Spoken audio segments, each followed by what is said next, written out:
મારા પતિ છે ને આવી આવી કરીને કોકના કે કોઈ અરે જા મારી ભાઈ હું પાણી લઈને આવેલો નથી તને લેવાનું ઓ સરપંચ આ ભાઈ મહિલાએ કુવા માટેની સહાય ન મળતા આક્ષેપ કર્યો છે અને રાજ્ય કક્ષાના પૂર્વ મંત્રી બચ્ચુ ખાબડ સામે રોષ વ્યક્ત કર્યો છે।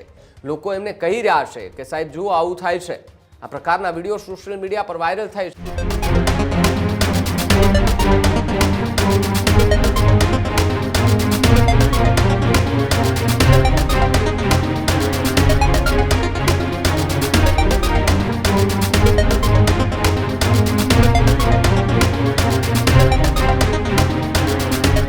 દેવગઢ બારિયાની કરીએ તો દેવગઢ બારિયામાં પૂર્વ મંત્રી બચ્ચુ ખાબડનો એક કાર્યક્રમ હતો। જો કે બચ્ચુ ખાબડ હવે ન તો ઘરના કે ન તો ઘાટના રહ્યા છે, કારણ કે મંત્રીમંડળનું વિસ્તરણ થયા બાદ એ ઘરે બેસી ગયા છે ને એમના પુત્રોએ જે કારસ્તાન કર્યું તેને અત્યારે સજા ભોગવી રહ્યા છે। ત્યારે દેવગઢ બારિયા તાલુકામાં મોટી મંગોઈ ગામનો એક વિડીયો સોશિયલ મીડિયા પર વાયરલ થઈ રહ્યો છે।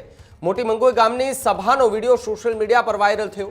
ચેકડેમના ખાતમુહૂર્ત સમયે આ વિડીયો જે છે તે હોવાનું સામે આવી રહ્યું છે। ત્યારે મહિલાએ કુવા માટેની સહાય ન મળતા આક્ષેપ કર્યો છે અને રાજ્ય કક્ષાના પૂર્વ મંત્રી બચ્ચુ ખાબડ સામે રોષ વ્યક્ત કર્યો છે।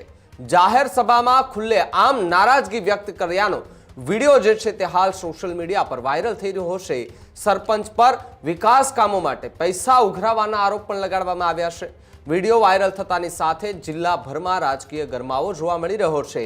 સોશિયલ મીડિયામાં વિવિધ પ્રતિક્રિયાઓ જે છે તે જોવા મળી રહી છે। ત્યારે તંત્ર અને રાજકીય વર્તુળોમાં ચર્ચા તેજ થતી જોવા મળી રહી છે।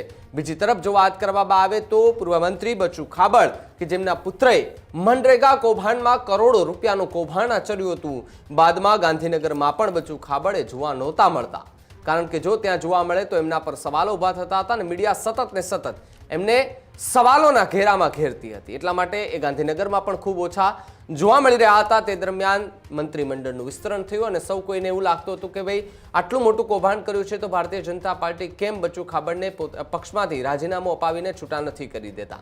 પરંતુ જ્યારે મંત્રીમંડળ બન્યું ત્યારે મંત્રીમંડળમાં મંત્રી બચ્ચુ ખાબડને સ્થાન ન આપવામાં આવ્યું, એટલા માટે પૂર્વ મંત્રી થઈ ગયા। હવે પૂર્વ મંત્રી એટલા માટે કે હવે કદાચ ઘરે બેસી ગયા હશે ભાઈ, અને રાજનીતિમાં તો એક્ટિવ છે જ, કારણ કે આ પ્રકારના કાર્યક્રમો એ કરી રહ્યા છે। પરંતુ આ પ્રકારના કાર્યક્રમોમાં પણ ક્યાંક ને ક્યાંક એમનો ઉધડો લેવાતો જોવા મળી રહ્યો છે। લોકો એમને કહી રહ્યા છે કે સાહેબ જુઓ આવું થાય છે। આ પ્રકારના વિડીયો સોશિયલ મીડિયા પર વાયરલ થાય છે। મંત્રી બચ્ચુ ખાબડે છેલ્લા એકાદ વર્ષથી જે ચર્ચામાં આવ્યા છે, મનરેગા કૌભાંડ જ્યારથી ચર્ચામાં આવ્યું ત્યારથી મંત્રી બચ્ચુ ખાબડ પણ ચર્ચામાં આવ્યા, અને હવે પૂર્વ મંત્રી બચ્ચુ ખાબડને લઈને સવાલો ઊભા થઈ રહ્યા છે, કારણ કે એમના જ કાર્યક્રમમાં ચેકડેમને લઈને, કુવાની જે વાતને લઈને અનેક સવાલો જે છે તે થતા હતા, અને તેની વચ્ચે એક મહિલાએ ગંભીર સવાલ કરતો એક વિડીયો હાલ સોશિયલ મીડિયા પર વાયરલ કર્યો છે। આ વાયરલ વિડીયોની પુષ્ટિ ન્યૂઝરૂમ ગુજરાત નથી કરતું, પરંતુ સોશિયલ મીડિયા પર હાલ આ વિડીયો જે છે તે ખૂબ ચર્ચાનો વિષય બન્યો છે।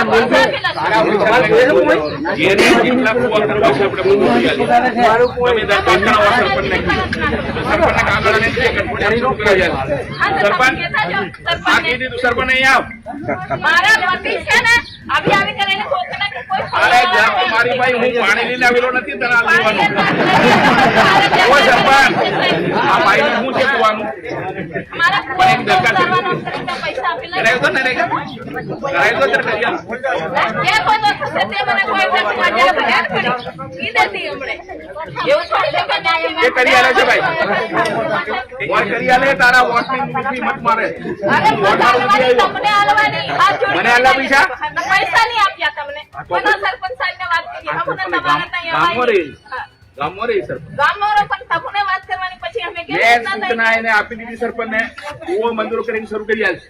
તો આજે આટલી બધી પબ્લિક છે કુવો ચાલુ જ કરવું પડશે।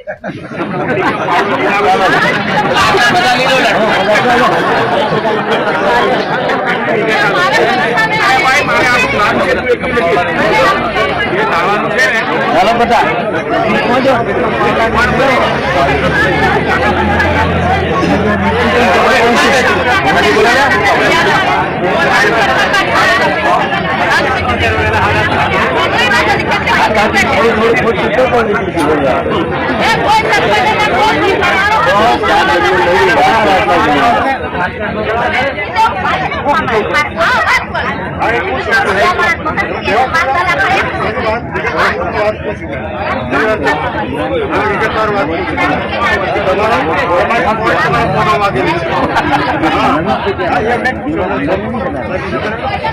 બધા